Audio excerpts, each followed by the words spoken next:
Bueno, estoy muy contento de que se me haya invitado a participar en este curso, en el que voy a hablar de uno de los temas que yo he trabajado más a nivel de literatura. Mi tema de trabajo en el laboratorio, que es un laboratorio de investigación con animales, con ratas, es fundamentalmente la memoria, pero me ha interesado mucho siempre como profesor de psicobiología el tema de las emociones.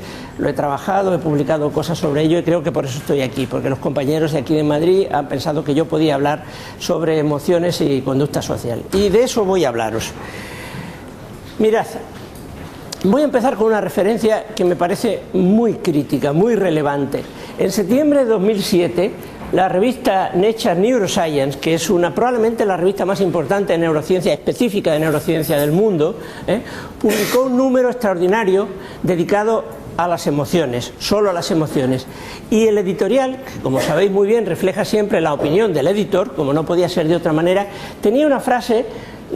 He entresacado del editorial una frase que me parece tremendamente relevante con relación a las emociones y a lo que podemos considerar el bienestar de la gente, de las personas. La frase, la he traducido del inglés, es esta: la calidad de vida de un individuo depende de su capacidad para sentir sus emociones de forma adecuada y para regularlas en respuesta a las circunstancias estresantes de la vida. No puedo estar más de acuerdo con esta frase. Me parece crítica y fundamental. Me parece que responde completamente a la realidad. Y voy a tratar de demostrarlo explicando qué son las emociones, cómo influyen en nuestra vida y cómo influyen en el comportamiento individual y social de las personas. Bien, emociones. ¿Qué son las emociones? Básicamente, las emociones son un conjunto de respuestas neuroendocrinas, es decir, del sistema nervioso autónomo y del sistema hormonal endocrino, que se producen ese tipo de respuestas cuando nos enfrentamos a estímulos o circunstancias que son especialmente relevantes en nuestra vida. El individuo que tenéis aquí, y por cierto, la fotografía no tiene ninguna intención pornográfica, está siendo, objeto de una respuesta emocional, de una emoción. En este caso, una emoción que consiste en agresividad, enfado. Y si os he puesto una imagen, por así decirlo, tan transparente, es para que veáis que cuando una persona está emocionada, todo su cuerpo está revolucionado. Están cambiando sus variables, sus constantes fisiológicas, está alterándose su sistema endocrino, está alterándose también su propio comportamiento. La conducta, la actitud conductual que tiene una persona cuando está emocionada también revela, refleja la emoción que tiene. Este señor en estos momentos pues está segregando adrenalina. Este señor que ha percibido alguna amenaza está modificando su frecuencia cardíaca, su frecuencia respiratoria, está llegando más sangre y oxígeno a sus músculos y está adoptando una postura defensiva. En definitiva, un conjunto de respuestas neuroendocrinas y conductuales que son la emoción propiamente dicha. Es decir, la emoción es lo que pasa en el cuerpo cuando estamos emocionados. Veamos un ejemplo. Un estudiante que tiene un examen dentro de 16 días.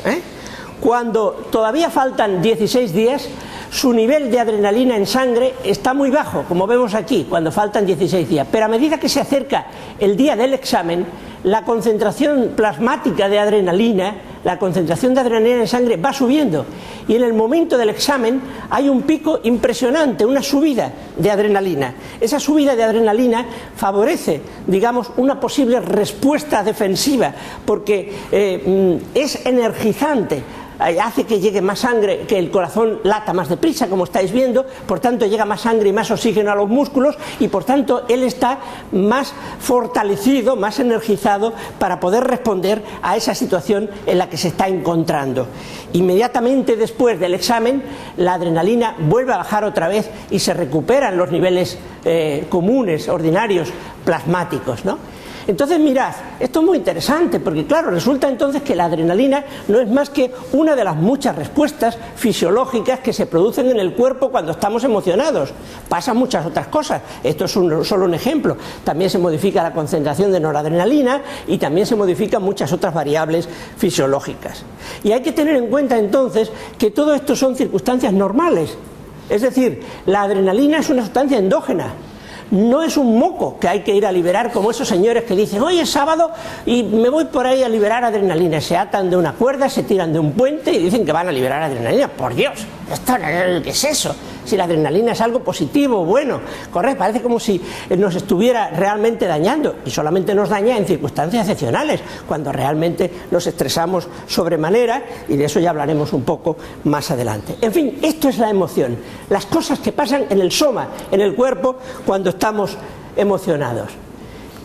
Dicho de otra manera, el cerebro percibe una situación amenazante o una situación muy relevante, muy llamativa, que tiene mucha significación para nosotros y nos emocionamos. Y da órdenes a todo el cuerpo, digamos, para que ocurran todas esas respuestas que acabamos de ver. Pero resulta que el cerebro, además de tener como misión fundamental el crear la mente y organizar el comportamiento y controlarlo, tiene también otra misión muy importante, que es controlar el funcionamiento básico, ordinario del organismo, la homeostasis. Y para controlar el funcionamiento básico de nuestro organismo, el cerebro necesita estar permanentemente informado de cómo está nuestro cuerpo, de cómo están nuestros órganos vitales, de cómo está todo nuestro organismo. Y eso lo hace, nos demos cuenta o no, 24 horas al día, 365 días al año, es decir, siempre. Es decir, que el cerebro es una audiencia cautiva de nuestro propio cuerpo. Y si el cerebro está continuamente enterado de lo que pasa en nuestro cuerpo, es normal que cuando nos emocionamos y cambia todo en nuestro cuerpo, el cerebro también se entere de que está cambiando todo en nuestro cuerpo. Y eso es justamente lo que pasa. Cuando nos emocionamos, todo el conjunto de respuestas fisiológicas es capturado también por el cerebro, que se entera de que el cuerpo se revoluciona y cambia, y con esa información el cerebro, la corteza cerebral, determinadas partes que ahora comentaremos de nuestro cerebro, crean el sentimiento, que es la parte consciente de la emoción. Es decir, el sentimiento es cuando nos enteramos de todo lo que está pasando en nuestro cuerpo. Pero no nos enteramos dándonos cuenta exacta de cada cosa que pasa. Esos señores que dicen estoy liberando adrenalina, pero por Dios, ¿alguien se entera en algún momento de que sus cápsulas suprarrenales están liberando adrenalina? Eso no lo sabemos, no lo sabemos. Todo lo más nos enteramos si el corazón late más deprisa, porque aquí notamos un chisporroteo, ¿no? Pero vamos, de cómo varía nuestra noradrenalina, adrenalina y todo eso no nos enteramos. Pero el cerebro se entera de todo eso, pero se entera de una manera muy especial. Se entera de una manera muy especial, y esa manera tan especial es el sentimiento, eso que sentimos cuando estamos emocionados, es decir, el miedo cuando sentimos miedo, la rabia cuando sentimos rabia, el enfado cuando sentimos enfado. Eso es el sentimiento. Es decir, si la emoción ocurre en el soma, en el cuerpo, el sentimiento ocurre en la mente. Si la emoción son un conjunto de respuestas fisiológicas inconscientes, básicamente inconscientes, el sentimiento es la forma que tiene nuestro cerebro de sentir conscientemente todo eso que está pasando en el cuerpo. Esa es una diferencia importante cuando hablamos de psicobiología. Obviamente en la calle esta distinción pues no se produce. La gente puede hablar indistintamente de emociones y de sentimientos pues sin que realmente se establezca ninguna diferencia entre ambos, ¿no? ¿Y para qué evolucionaron las emociones? Pues mira, básicamente el cerebro humano, y de esto creo que Martín ha escrito mucho, ¿no? Es un constitutivo, un constituyente de tres grandes bloques, simplificando bastante, que han evolucionado en diferentes momentos. Tenemos un cerebro reptiliano que ocupa, digamos, posiciones relacionadas con el tronco del encéfalo, en las partes bajas del diencéfalo. Es el cerebro de los instintos, al cual se superpuso en un momento determinado, hace aproximadamente 220 millones de años, cuando aparecieron los mamíferos, un cerebro emocional, aquí en forma de color gris, y un poco más adelante, 55-60 millones de años, cuando aparecen los primates, crece extraordinariamente la corteza cerebral. De tal manera que estos tres, como si dijéramos cerebros, están integrados en uno solo, y somos a la vez seres instintivos, seres emocionales y seres racionales.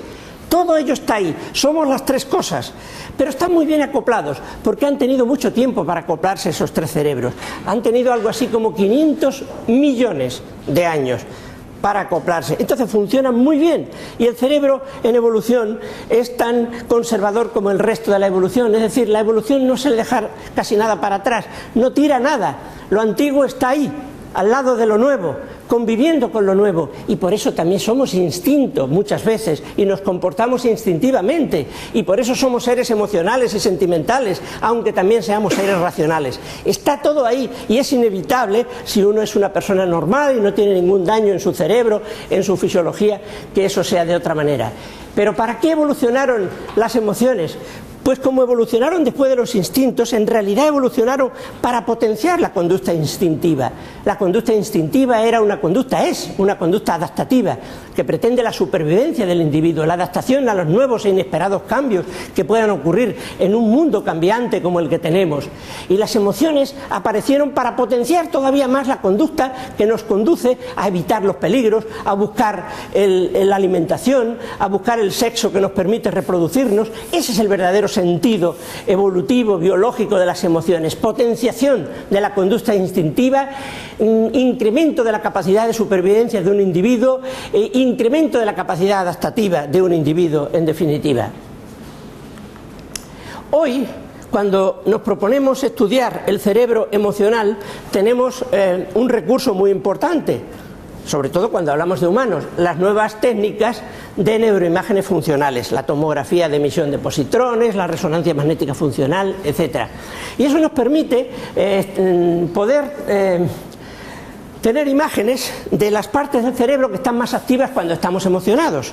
Aquí vemos muy bien las partes del cerebro que están activas en un individuo que está enfadado, ¿no? Y aquí las partes del cerebro que están activas en un individuo que siente miedo, aquí en uno que está feliz y contento, y aquí en uno que está triste.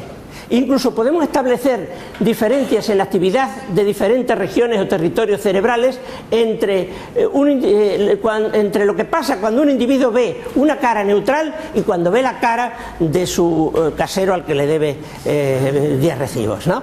Y entonces, claro, lo odia, ¿no? Porque ya viene a cobrar otra vez. Bueno, pues entonces, cuando nos permitimos hoy día ver la activación del cerebro específica de partes, de estructuras determinadas del cerebro en situaciones emocionales, la conclusión a la que llegamos viendo todas estas imágenes es que el cerebro emocional es múltiple, está en realidad muy repartido. Las estructuras del cerebro emocional son múltiples, no son una sola, están muy repartidas por todo el conjunto del territorio encefálico, ¿no? Eso no quita, no obstante, que no haya algunas que tengan especial relevancia. Por supuesto, todos estáis pensando en la amígdala como uno de los centros críticos del cerebro emocional, y de ella vamos a hablar a continuación. Seguramente ya os han puesto esta imagen porque está muy reiterada, ¿no? Esta imagen de Ledoux y compañía pues nos explica que la primera y básica misión del cerebro emocional, como no podía ser de otra manera, si tal como hemos visto su misión fundamental es potenciar la conducta instintiva, es protegernos de peligros. Aquí vemos lo típico: el individuo que intuye un peligro cuando va caminando por el bosque, ese peligro lo captura en sus órganos sensoriales, pero sus órganos sensoriales no solo procesan esa información para escudriñarla y analizarla, sino que también envían esa información a la amígdala, y entonces es la amígdala la encargada de producir la respuesta emocional, de disparar lo que anteriormente hemos visto, antes incluso de que hayamos tenido tiempo para saber si lo que estamos viendo es un peligro o no. Reaccionamos rápidamente ante cualquier cosa que tiene para nosotros una connotación de peligro. Eso es fantástico, eso es un sistema maravilloso que ha creado la evolución, y me atrevería a decir que a lo mejor gracias a este sistema estamos todos aquí ahora. Porque si un sistema como este o otro alternativo no hubiera existido, probablemente no hubiéramos sobrevivido. Los seres vivos que nos han precedido probablemente hubieran sido víctimas de depredadores, de peligros, etcétera, pero gracias a sistemas de protección automáticos como este sobrevivimos. Y está ahí en nuestro cerebro este sistema. Muchas veces un amigo, alguien nos dice una simple palabra, nos hace una insinuación, un gesto, y reaccionamos con agresividad sin tener tiempo de razonar sobre ello. Después nos damos cuenta que la cosa no era para tanto y nos tenemos que arrepentir. Nos tenemos que arrepentir. Y cuando funcionamos así, estamos siendo humanos. Estamos hechos de ese talante, de esa manera. Es nuestra naturaleza. Lo que pasa es que la corteza la corteza cerebral, la que nos permite ser a la vez seres racionales, nos da la opción de aprender, de reaprender a controlar nuestras respuestas emocionales y a ser capaz de dominarlas muchas veces. La respuesta, pero no el sentimiento. El sentimiento es muy difícil de dominar. Cuando uno está enfadado es muy difícil dejar de estarlo, sobre todo cuando uno tiene argumentos para ello, ¿no? Pero la respuesta, es decir, lo que hacemos cuando estamos enfadados, eso está bastante bajo nuestro control. Eso sí que está bastante bajo control del cerebro racional. Yo puedo dejar de dar un puñetazo en la mesa cuando estoy enfadado, pero difícilmente podré dejar de estar enfadado así de pronto a la primera, simplemente con quererlo. Es como estamos hechos realmente, ¿no? En estas imágenes, pues claramente veíamos que las emociones han evolucionado para eso, para potenciar la capacidad de adaptación al medio y la supervivencia de los organismos, es decir, para responder a peligros y necesidades alimenticias y reproductoras. Pero, como digo, las emociones han estado ahí siempre y han evolucionado al mismo tiempo que el resto del cerebro y que el resto de funciones conductuales y adaptativas, y eso les ha permitido filtrarse, inmiscuirse en todo tipo de conducta, en todo tipo de comportamiento humano. Y lo vamos a ver a continuación. Mirad, en primer lugar, las emociones dirigen nuestra atención y nuestro pensamiento. Cuando estamos emocionados nos cuesta mucho dejar de pensar en otra cosa que en aquello que nos emociona. Lo intentamos una y otra vez, pero volvemos a lo que nos preocupa, a lo que nos emociona. Es imposible dejar de hacerlo. Sí, lo intentas, pasas a otra cosa, pero vuelves y vuelves y vuelves. Algo tira muy fuerte de ti. Tu cerebro emocional te lleva a seguir preocupándote, pensando en aquello que te emociona. ¿Y qué es lo que nos emociona? Nos emocionan cosas que son importantes para nosotros. Lo que no es importante para nosotros no nos emociona. Luego, llevando nuestro cerebro emocional, nuestra energía mental, nuestro pensamiento a aquello que nos emociona, en realidad donde lo está llevando es a aquello que es importante para nosotros. Una estrategia evolutiva fantástica.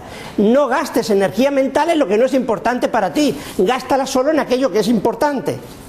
Este es un gran papel fundamental que tienen las emociones en nuestra vida. Pero hay más, la comunicación emocional, de la que después os van a hablar aquí probablemente mejor que yo, o de la que probablemente ya os han hablado estos días. Nos comunicamos emocionalmente, y la comunicación emocional tiene dos características fabulosas: es precisa y es rápida. La cara que te pone el jefe cuando llegas tarde es muchísimo más expresiva que un largo discurso de desaprobación. Si te hace un discurso, tú después dices, ¿y qué habrá querido decir con aquello de no sé qué tal? No, la cara que te pone es indudablemente una cara de desaprobación y de enfado. Es mucho más fuerte, mucho más comunicativa que el discurso verbal, que muchas veces es ambiguo y difícil de interpretar. Y la comunicación emocional es eso, rápida, inmediata, la cara, la prosodia, el tono de la voz. Ahí va el mensaje verdaderamente, muchas veces, mucho más que en el propio significado semántico de las palabras, en cómo lo dices, en qué cara pones cuando lo dices, en qué cuerpo tienes cuando lo dices, en cómo te estás expresando. Ahí va lo que se te quiere decir. Y es que esa comunicación es fantásticamente precisa y fantásticamente rápida, y ha servido también para la supervivencia.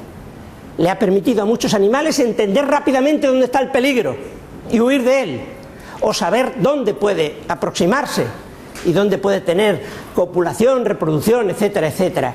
Es decir, las expresiones faciales, los tonos de voz, las posturas corporales, las insinuaciones sutiles, y eso que decíamos anteriormente, que nos permite diferenciar una cara odiada de una cara neutral. Todo eso es comunicación emocional, algo que tiene mucha más relevancia todavía cuando profundizamos en ello, porque mirad, somos capaces de reconocer las expresiones emocionales.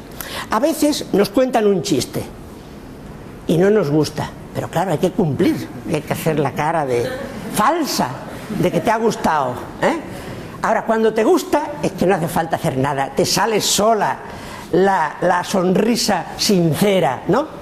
¿Y cuál es la diferencia? Bueno, en primer lugar, claro, no se la pegas a nadie, porque tu cerebro es muy bueno para expresar lo falso o lo sincero, pero el cerebro del interlocutor también es muy bueno para entender si tu sonrisa es falsa o es sincera. Así somos, ¿no? Y eso se debe, pues, obviamente, a circunstancias neurofisiológicas. Cuando nosotros nos expresamos voluntariamente, es la corteza motora la que controla la expresión de la musculatura del rostro que pone la falsa sonrisa. es decir, es una sonrisa voluntaria. Mientras que cuando la sonrisa es sincera, es el cerebro emocional, las propias estructuras del cerebro emocional, las que desencadenan automáticamente, sin que nosotros se lo pidamos, la reacción que permite que se contraigan el modelo, el pattern de estructuras musculares de la cara que permite ofrecer una sonrisa diáfana y sincera que nuestro interlocutor capta como tal, ¿no? Es decir, la comunicación emocional llega a esto, hasta apreciar la sinceridad que pueda haber en nuestro interlocutor. Y más todavía, porque mirad, si uno se encuentra en un callejón nocturno a esta chica, bueno, pues probablemente uno seguirá su camino y no se preocupe demasiado, ¿no? Allí en la soledad del callejón la ves venir, pues tú sigues y tal. Pero si el que viene por ahí es este chaval, a lo mejor mucha gente tiene ganas de dar vuelta y seguir por su camino, Oiga, ¿esto por qué? ¿Esto por qué?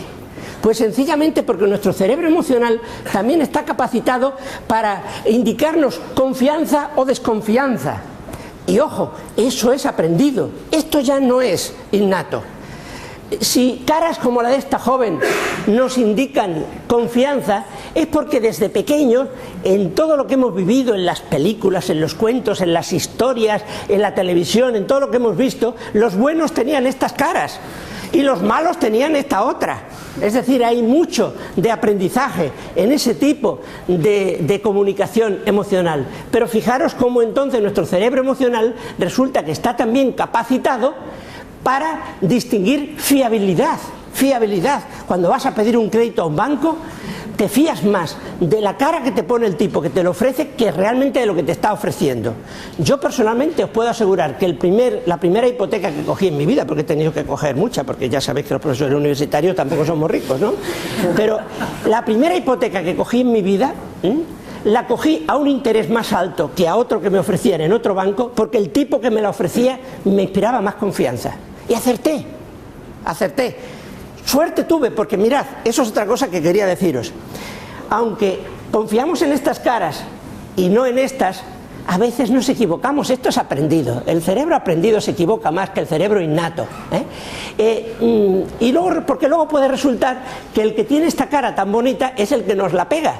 Y aquel que tenía una cara realmente detestable, pues es una persona sincera. ¿Y qué culpa tiene él de tener esa cara? Y de que la historia, digamos, lo haya proscrito de alguna manera, ¿no? Bueno, pues vamos a avanzar. Otra cosita, fijaros, estamos diciendo que las emociones nos protegen. Estamos diciendo que las emociones nos comunican. Y ahora vamos a ver otro papel muy importante de las emociones. Bueno, como la mayoría de los que estáis aquí, bueno, todos sois jóvenes, no voy a dejar a ninguno fuera, probablemente el más mayor soy yo, Como todos sois jóvenes, pues recordaréis esto, recordaréis el asalto a las Torres Gemelas de Nueva York. Por cierto, yo estaba ahí arriba, a veces cuando lo pienso es que me resulta increíble haber estado ahí arriba antes de que se destruyeran. Bueno, pues seguro que todos recordáis esto, ¿no? Como los que somos más mayores recordamos el día que nos dijeron que habían asesinado al presidente John Fitzgerald Kennedy. Eso ya es para los que somos muy mayores, y bueno, recordaréis dónde os lo dijeron, cómo os lo dijeron, quién os lo dijo, etcétera, etcétera. ¿Verdad que lo recordáis? Porque claro, una cosa, en fin, muy especial. Pero os pregunto, ¿recordáis lo que comisteis aquel día? No veo ninguna cara de asentimiento, muy poca. Eso no lo recordáis. ¿Y por qué recordáis esto y no recordáis lo que comisteis aquel día? Es que ha pasado mucho tiempo, oye, el mismo tiempo que esto, y sin embargo aquello no lo recordáis y esto sí. ¿Por qué? Clara y llanamente, porque esto os emocionó, porque esto nos emocionó. Lo que nos emociona lo recordamos, lo que no nos emociona no lo recordamos. Ese es un papel muy importante de las emociones, también un papel adaptativo, también para la supervivencia. Hay que recordar dónde está el peligro para no volver a ese sitio. Ahora, si tú no has experimentado peligro la primera vez, no lo recordarás. Si te ha emocionado la primera vez, lo recuerdas. Si no te ha emocionado, no lo recuerdas. Es decir, lo que nos emociona lo recordamos. Y volvemos a lo de antes. ¿Qué es lo que nos emociona? Lo que nos emociona es lo que es importante para nosotros. Pues el primer hijo, el primer beso, el primer lo que queráis, etcétera, que todo eso que nos emociona tanto se queda en nuestra memoria porque es importante para nosotros. Luego las emociones tienen otro papel muy importante, que es ser el discriminador de lo que hay que recordar y de lo que no hay que recordar. Es decir, el selector, el mecanismo que nos permite seleccionar lo que debemos recordar y lo que no debemos recordar. ¿Y qué debemos recordar? Lo que es importante para nosotros, lo que tiene algún significado, por bueno o por malo, no importa. El mecanismo por el que las emociones refuerzan la consolidación de la memoria lo conocemos muy bien. De entrada, el cerebro emocional, la amígdala y otras estructuras activan el hipocampo y la corteza cerebral. Es como si dijéramos, calientan el horno donde se van a cocer los bollos de las memorias, y por tanto cuando estamos emocionados hay más probabilidad de que, si esa emoción no es digamos de un nivel alto y estresante, hay más probabilidad de que eso se registre en los sistemas de memoria. Pero es que además ocurre otra cosa, no solo directamente la amígdala activa al hipocampo y a los circuitos encargados de consolidar y formar la memoria, sino que además la liberación de hormonas como por ejemplo el cortisol o la adrenalina desde las glándulas suprarrenales también influye en la memoria. Oiga, y esos señores que se van por ahí a eliminar la adrenalina, no la elimine, que le va a venir muy bien para recordar cosas importantes. La adrenalina es una molécula grande, no atraviesa la barrera hematoencefálica, no puede entrar en el cerebro, pero tiene una capacidad importante, puede activar al nervio vago, que es un nervio que recorre todo nuestro organismo porque está muy implicado en la digestión y en todo el metabolismo energético, ¿no? Entonces, activando al nervio vago, consigue hacer llegar su influencia por vía del tronco del encéfalo hasta el hipocampo. Y de esa manera la adrenalina que liberamos cuando estamos emocionados también sirve como un mecanismo para reforzar la memoria de lo que nos está pasando. Es muy importante. Si eliminamos la secreción de adrenalina, un individuo recuerda mucho menos las cosas graves que le están pasando en su vida. Es un papel muy importante de la adrenalina, como lo es también del cortisol, otra hormona que segregan, en este caso, la corteza adrenal, pero esta hormona es muy pequeña de peso molecular, esta sí atraviesa la barrera hematoencefálica y esta puede llegar directamente hasta el cerebro y activar el hipocampo y cualquier otra estructura de los circuitos del cerebro que están implicados en la formación de la memoria. Es decir, algo también muy importante, la formación de la memoria. Y bien, aquí no acaba el papel de las emociones. Ahora os voy a proponer un juego, Quiero que entréis en él, porque si no entráis la cosa no tiene gracia. Vamos a ver, imaginaros que estáis en casa, solos para que no haya complicaciones de otra naturaleza, desnudos, y que vais a tomar un baño, y entonces en vuestro cuarto de baño hay un espejo así de estos grandes. Entonces cuando vais por ahí desnudos miráis, ¡ostras!, y veis que este bichito os va subiendo por la espalda. Lo veis en el espejo. A ver, venga, imaginadlo. Quiero que lo imaginéis. ¿Qué os pasa cuando lo imagináis? Probablemente os pasa esto, Es que solo de pensarlo se me ponen los pelos de punta. Bueno, esto es fantástico, esto es una capacidad soberbia del cerebro humano, porque es esa capacidad que permite que nos emocionemos sin que pasen realmente las cosas, solo con imaginarlas. ¿Entendéis? ¿Y esto para qué sirve? ¿Esto para qué sirve? Esta capacidad que tenemos todos de emocionarnos sin necesidad de que ocurra el evento, sino solo imaginándolo, es fundamental en nuestra vida, especialmente para algo muy especial. ¿Alguien me lo sabría decir? ¿Para qué? ¿Para qué? Venga, ¿algún valiente? Para adelantarse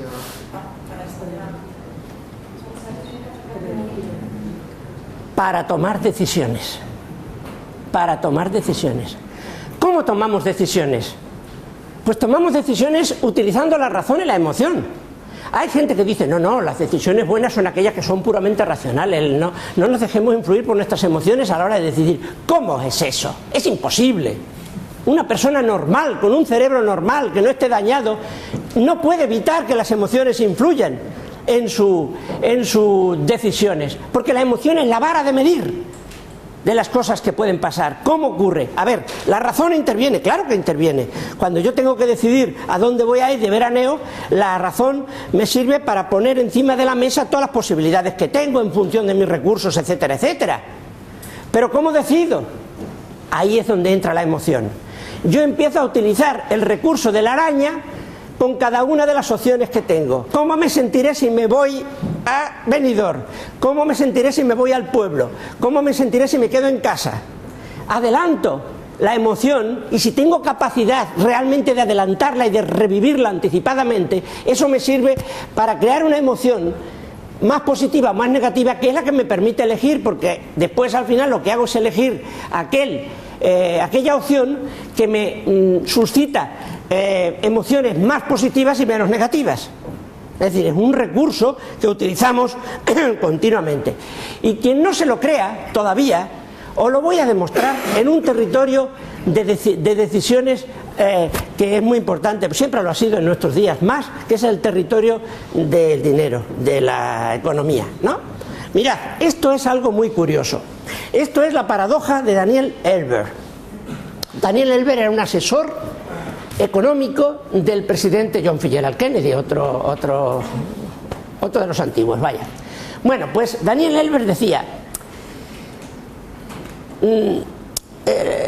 la duda nos mata, la ambigüedad es algo que el cerebro no lo soporta, el cerebro huye de la ambigüedad, el cerebro prefiere el riesgo seguro a la ambigüedad es terrible, ¿no?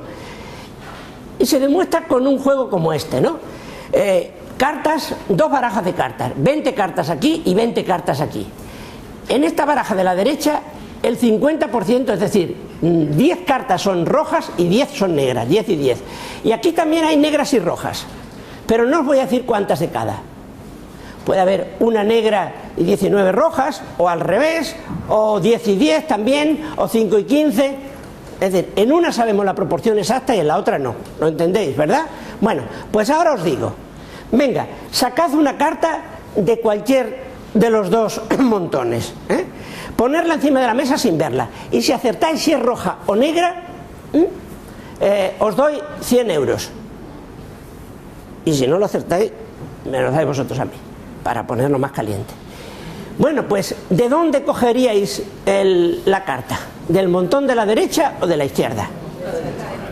La inmensa mayoría de la gente lo coge del montón de la derecha, absolutamente del montón de la derecha. Bueno, ¿y sabéis cuál es la probabilidad de acertar si lo coge uno del de la derecha que del de la izquierda? Idéntica, la misma. Señores, esto es muy simple. Si yo tengo aquí una carta, venga de un lado o venga de otro, solamente puede ser roja o negra. Incluso me puedo permitir el tirar una moneda al aire y decir si sale cara roja, si sale cruz negra. Y tengo las mismísimas posibilidades de acertar, súper demostrado, absolutamente demostrado por la lógica, la estadística y todo lo que queráis. Pues bien, ahora viene lo bueno. Y es que cuando la gente sabe esto, todavía sigue apostando, sobre todo cuando el dinero es suyo, al de la derecha. Es increíble, es increíble. Y cuando vas a un banco a buscar dinero, prefieres que te hablen de un interés malo, pero fijo, que no puede aumentar, a que te digan: mire usted, no le voy a decir el interés porque va a variar, puede subir mucho y usted ganar mucho dinero, claro que también puede bajar y tal. Esto, segundo la ambigüedad, te pone de los nervios, huyes, el cerebro emocional se activa negativamente ante la ambigüedad, no lo soporta. Ojo, si estáis en época de ligar a esa posible pareja que os interesa, no le digáis ya veremos, que lo perdéis. De primera instancia, o sí o no. El ya veremos ahuyenta muchísimo más que un no. Si le decís un no, puede que lo intente de nuevo, pero si le decís ya veremos, se va a ir y no va a volver, porque el cerebro emocional no resiste la ambigüedad. Y mirad, si alguno todavía no está convencido, os voy a proponer otro juego. Vamos a ver, se acerca Navidad, una Navidad muy especial, porque como la gente está sin dinero, pues mucha gente está jugando a la lotería, ¿no? A ver si eso nos saca de apuros. Y bien, vais a la administración de lotería y os ofrecen estos dos números. ¿Cuál cogéis? ¿Y por qué? ¿Es que la bolita del de abajo es más gorda y no va a salir nunca? Si es idéntica, tiene las mismas posibilidades de salir. Tú coges el de abajo. Bueno, tú eres un excéntrico. Los números que se quedan en las administraciones de lotería son estos, salvo unos cuantos fetichistas que se llevan esos números raros. Pero el 12, ¿cómo va a salir el 12 del gordo? Eso es imposible que salga el 12, dice la gente, piensa la gente. La gente se lleva un número como el de arriba, el de abajo no puede salir. Eso es conducta emocional, eso no es conducta racional. Somos seres emocionales, aunque muchas veces lo neguemos, aunque intentemos tapar nuestras decisiones emocionales con razonamientos a posteriori racionales, es la emoción la que se lleva siempre en última instancia el gato al agua. Yo ayer hablaba con un gran economista, Ángel de la Fuente, que es uno de los hombres que están combatiendo mejor muchas de las mentiras del nacionalismo con respecto a Cataluña y todo eso, ¿no? Y me decía, hombre, es que la emoción, la economía es lo que va a hacer decidir más a la gente. Digo, no, la economía no, la emoción. Que no, que la economía. Digo, mira, aclarémoslo. Es que si la economía tiene tanta fuerza es porque crea emociones positivas o negativas. La gente cuando va a perder económicamente tiene una emoción negativa muy fuerte y eso es lo que puede con su comportamiento, eso es lo que domina su comportamiento. Casi siempre la salida de nuestras decisiones es emocional, casi siempre, por no decir siempre, ¿eh? Pero avancemos, fijaros en esto es muy curioso, se ha publicado hace poco, ¿no? Esto quizá no lo sabéis. Resulta que, vamos a entrar ya en conducta social un poquito, ¿no? Resulta que se ha descubierto, los buenos observadores han descubierto que en esas subastas de alto nivel, donde se subastan cuadros muy caros y va gente muy rica, ¿no?, a optar y tal, se ha descubierto que, por lo general, los ricos tienden a sobreapostar. Es decir, en vez de utilizar la estrategia que parece más razonable en una subasta, que es empezar ofreciendo poco, y si los demás no ofrecen más, pues tú ofreces más, ir subiendo poco a poco, para en definitiva conseguir el producto con el menos costo posible, no. Hay individuos que llegan y de entrada, pumba, ofrecen una cantidad que duplica lo que supuestamente puede valer lo subastado, ¿no? ¿Y eso por qué es? Bueno, pues han hecho experimentos en aulas universitarias como esta, con estudiantes y tal, para ver qué es lo que está pasando, ¿no? Y se ha descubierto esto, se ha descubierto que en un contexto social, sobre todo en un contexto social, la mera contemplación de la pérdida genera una emoción negativa tan fuerte que hace que hagas todo lo posible para no ser derrotado en público. En público es terrible ser derrotado, es terrible. Tú puedes aceptar que en tu casa, tú solito jugando partidas de ajedrez con el ordenador te gane. Y te gana el ordenador y miras a izquierda y derecha a ver si no te ha visto nadie perder, ¿no? Pero claro, cuando estás en una situación pública y te ganan y te derrotan, eso es tremendo, se pasa fatal. Resistimos muy mal el mismo castigo, mucho peor, el mismo castigo en público que en privado. Nuestro cerebro emocional sufre muchísimo más. Y os diría una cosa que también fruto de algunos trabajos científicos hechos relativamente hace poco. Y es que cuando somos derrotados en público por nuestros compañeros y tal, se activan muchas de las mismas áreas del cerebro que se activan cuando sentimos dolor somático, dolor, digamos, no mental, no cognitivo, sino somático. Es curioso lo duro que es.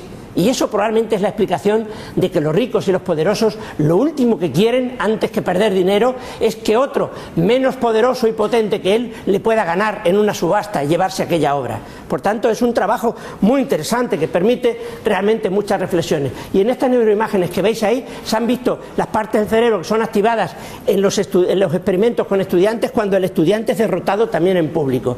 Mirad, yo os voy a decir una cosa.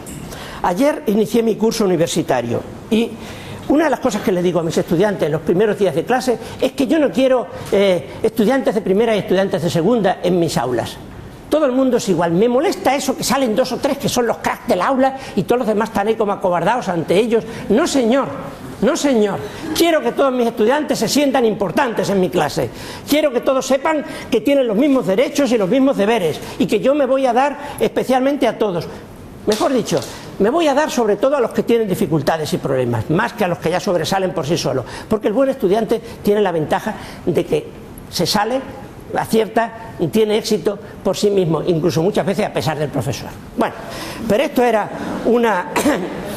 una afirmación colateral. Mirad esto. Bueno, os he dicho que decidimos emocionalmente, ¿no? Y que las emociones, por tanto, perdonad, todavía tengo alergia al polen, este año me está durando mucho. Y que las emociones, por tanto, nos ayudan a decidir, a tomar las decisiones últimas. Pero no siempre. no siempre.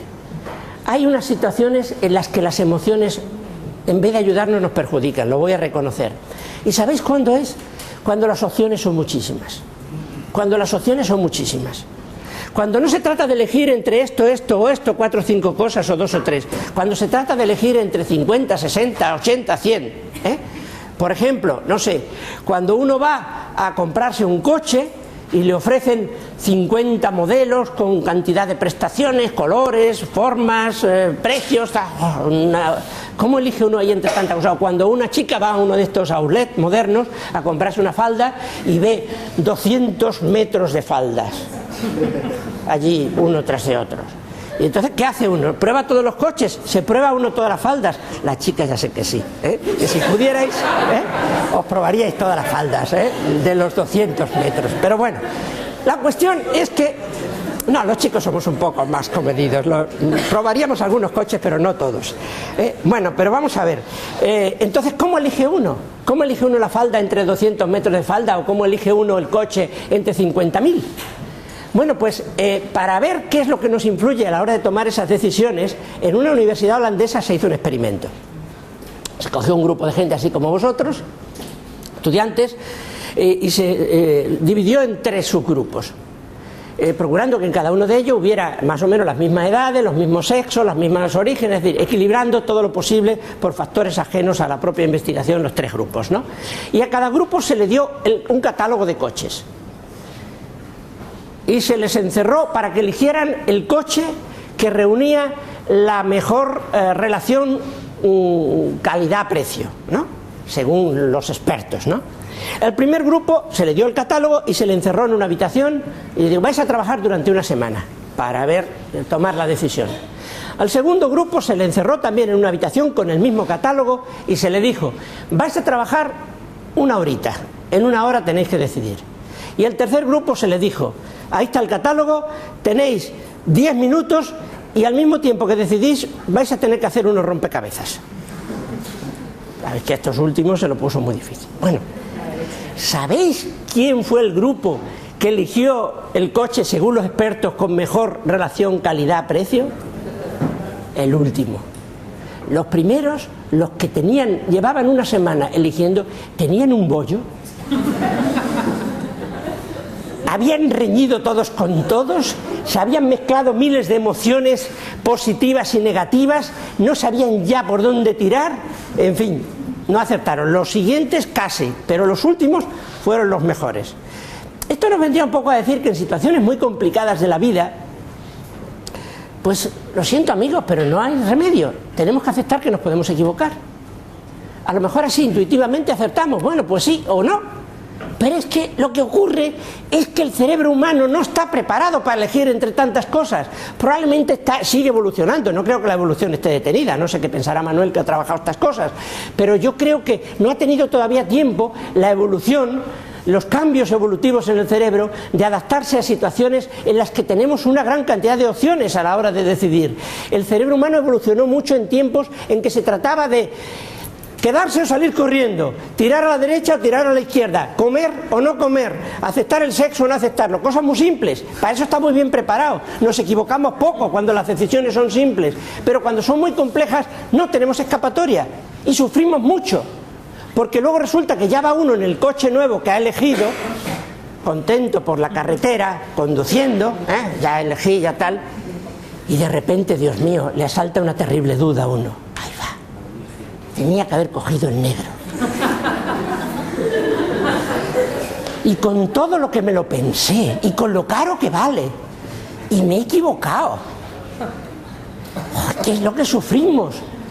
Sobre todo si la decisión es de algo. Y la chica, ahí va, me cogí la falda del lazo. Qué mal me queda, tenía que haber cogido la que... Y eso que me los probé casi todos. Y al final me he cogido el que peor me sienta. Y lo pasa uno fatal, fatal, fatal. ¿Por qué? Porque no sabemos que hay un antídoto fantástico para superar esa situación. Rápido, eficaz y poderosísimo.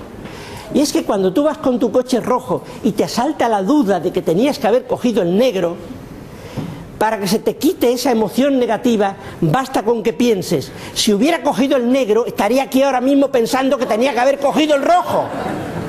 y se hubiera cogido la falda sin lazo, estaría aquí delante del espejo diciendo qué bien me hubiera quedado la del lazo. Y es que nos pasa eso, somos así, en situaciones complejas. Señores, probablemente no estamos todavía, no hemos evolucionado lo suficiente como para salir airosos de las situaciones. Y entonces lo que tenemos que hacer es castigarnos menos a nosotros mismos, dejar de pasarlo tan mal por equivocarnos. Es normal, es humano que nos equivoquemos. Aceptémonos más tal como somos. No seamos tan crueles con nosotros mismos cuando creemos que nos hemos equivocado. Mirad, cerebro emocional y cerebro racional. Esta es una bonita imagen que me pasó un terapeuta americano. Aquí se ve la amígdala muy activada y aquí el digamos centro o parte importante del cerebro emocional, y aquí se ve una parte muy importante que es el cerebro prefrontal, dorsomedial, que está muy implicado en la razón. La corteza ventromedial, que está digamos en la cara inferior del corte frontal, pues parece que juega un juego, es como una especie de interface entre lo emocional y lo racional, permite que nuestras emociones se acoplen a nuestros sentimientos y que nuestros sentimientos se acoplen a nuestras emociones. Y la cuestión es, cuando nos planteamos esto de qué es más importante en la vida, si la emoción o la razón, la cuestión es, ¿qué pasaría si se desconectara en nuestro cerebro lo emocional de lo racional? ¿Qué pasaría? Es decir, esa es la pregunta, ¿no? Si quedasen desconectadas en el cerebro, emoción y razón, ¿quién dominaría el comportamiento? ¿La emoción o la razón? Bueno, pues obviamente nadie se va a prestar a la que le cortemos las fibras cerebrales que unen los dos tipos de cerebro, y por tanto tenemos que recurrir a experimentos naturales. Uno de ellos lo conocéis todos muy bien, estoy seguro, es Phineas Gage.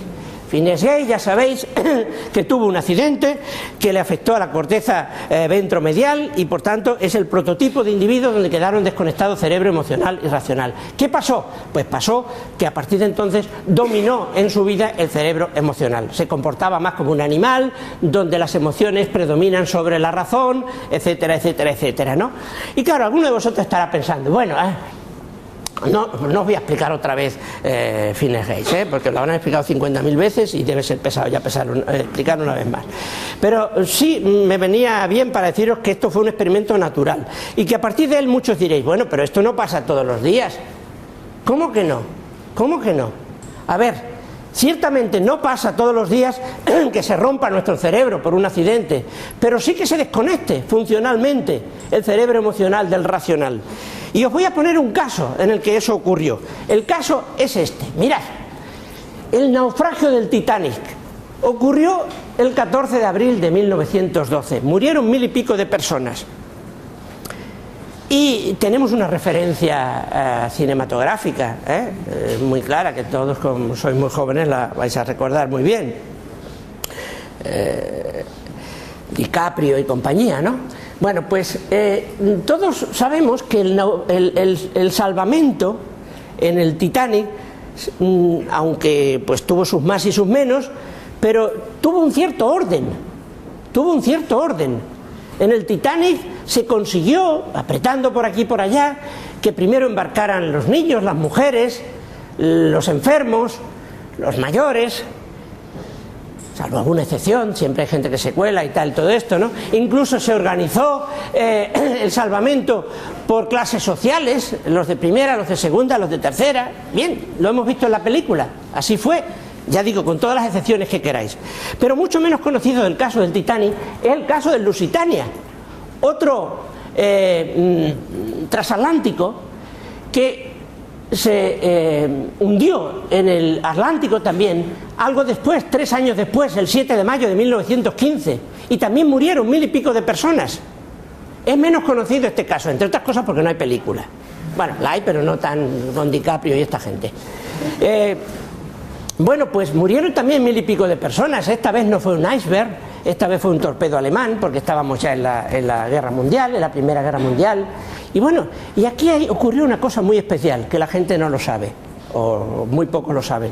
Y es que aquí el salvamento no se organizó como en el Titanic, con orden y concierto, y con sentido común. Aquí todo el mundo corrió a los botes salvavidas, sálvese quien pueda, no respeto a mayores, no respeto a niños, no respeto a enfermos, no respeto a nada. Sálvese quien pueda, fue la consigna. Claro. Y los que han analizado los dos casos se preguntan, ¿por qué tan diferente situación? ¿Por qué los naufragios se organizaron tan diferentemente en uno y otro caso? ¿Es que la extracción social del pasaje del Titanic era más culto y tal que el del Lusitania? No, no, no, era el mismo tipo de gente.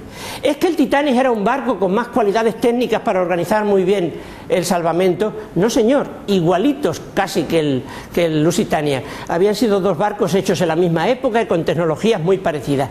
¿Cuál es la diferencia? ¿Qué es lo que hizo que se organizara el salvamento de forma tan diferente en uno y otro caso? ¿Alguien me lo sabía decir? Un torpedo no es lo mismo que el Titanic que chocó y tuvo más tiempo. Por ahí van los tiros, pero sí, ahí está el fondo de la cuestión. Aunque me hubiera gustado que se expresara de otra manera para que todo el mundo lo entendiera. Vamos a ver, la diferencia es clarísima. El Titanic se hundió en 2 horas y media. El Lusitania se hundió en 20 minutos. Cuando las situaciones se extreman de peligro, el cerebro emocional queda desconectado del cerebro racional. El cerebro racional ya no es capaz de decir, tú no te salves, que hay gente mayor delante de ti. Eso lo puede hacer cuando hay 2 horas por delante, cuando ves que el barco apenas se hunde. Pero cuando tú ves que el barco se está hundiendo muy rápidamente y no te queda tiempo de reaccionar, tu cerebro racional queda desconectado, como el de Phineas Hayes.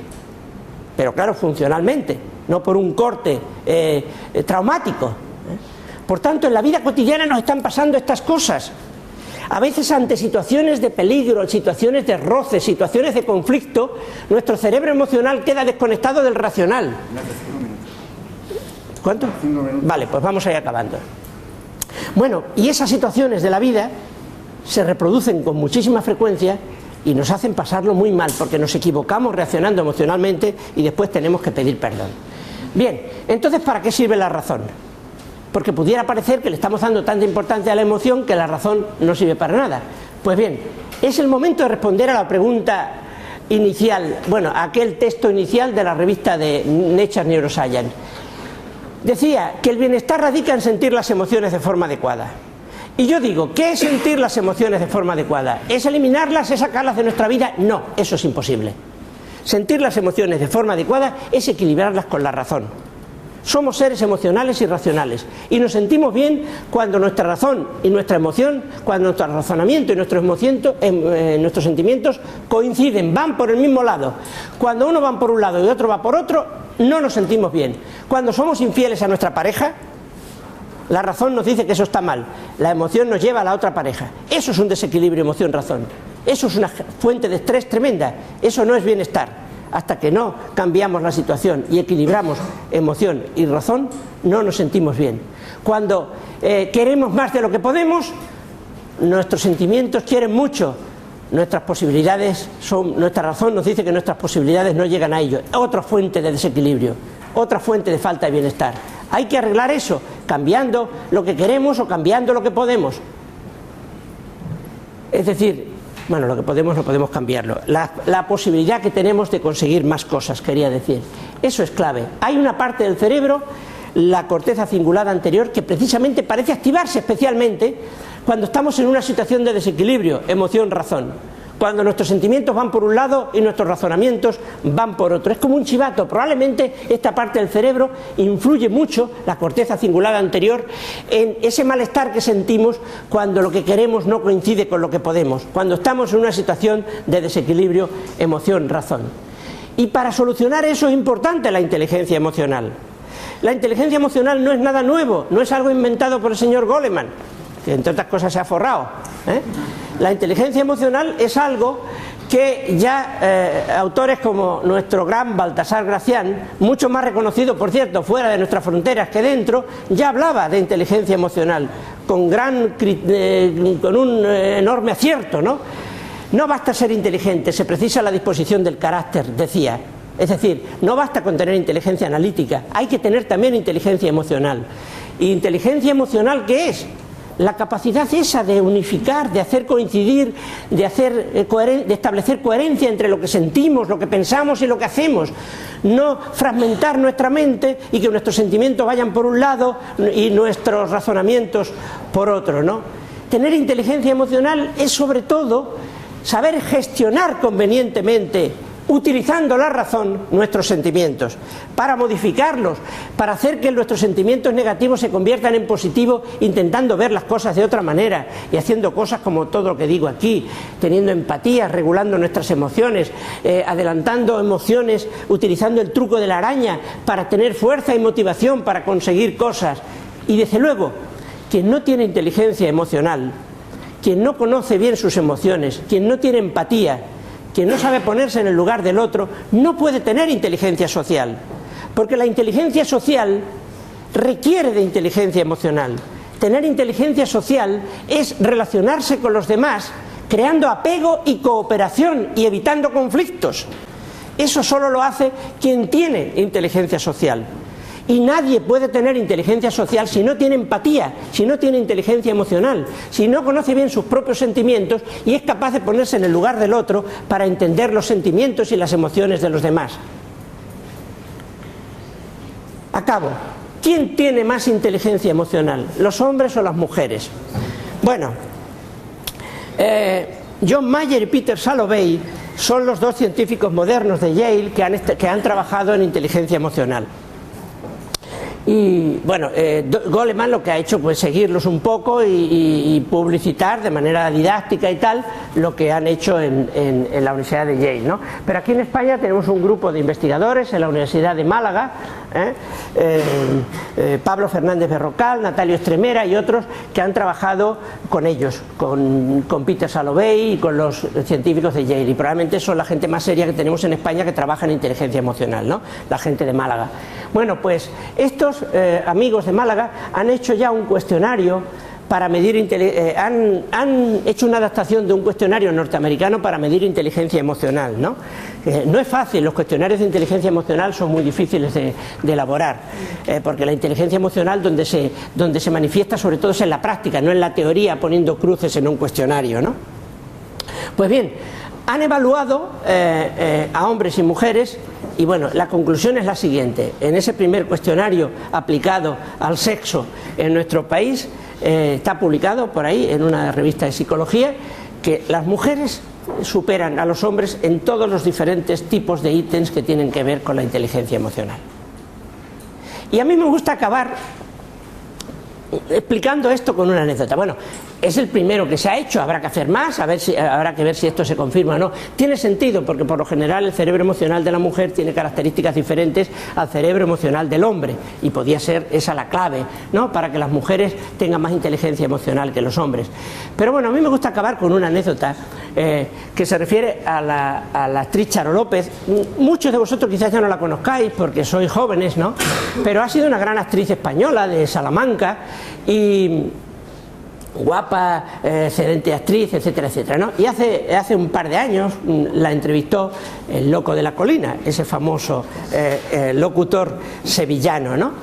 Y recuerdo que, claro, como ahora ya Charo López ya no está en la cresta de la ola, ya no es tan famosa, tan popular como en sus buenos tiempos, aunque todavía sigue haciendo algo de teatro y tal, pues una de las preguntas que le hizo el Loco de la Colina fue: a ver, Charo, dice, ¿dónde se vive mejor? ¿Arriba o abajo?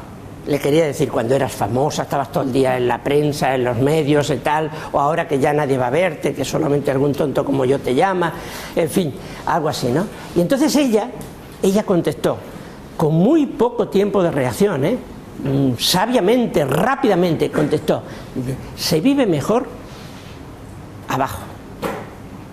Dice, porque hay que ver cómo se duerme. Es menos, dijo, pero cómo se duerme. Para mí esa fue una manera enormemente clara de expresar las ventajas que tiene el tener acoplado el cerebro emocional al cerebro racional. Mantenerse en lo alto es muy difícil, estás permanentemente en lucha entre tu cerebro emocional y tu cerebro racional. Cuando te mantienes en tu sitio, tu cerebro emocional y tu cerebro racional están bien acoplados, y la consecuencia de eso es bienestar. Exactamente lo que decía la revista Nature Neuroscience cuando hablaba de emociones. Si queréis saber alguna cosita más, os recomiendo alguno de mis libros, que no son muy caros y que os darán más información de todas estas cosas. Muchas gracias.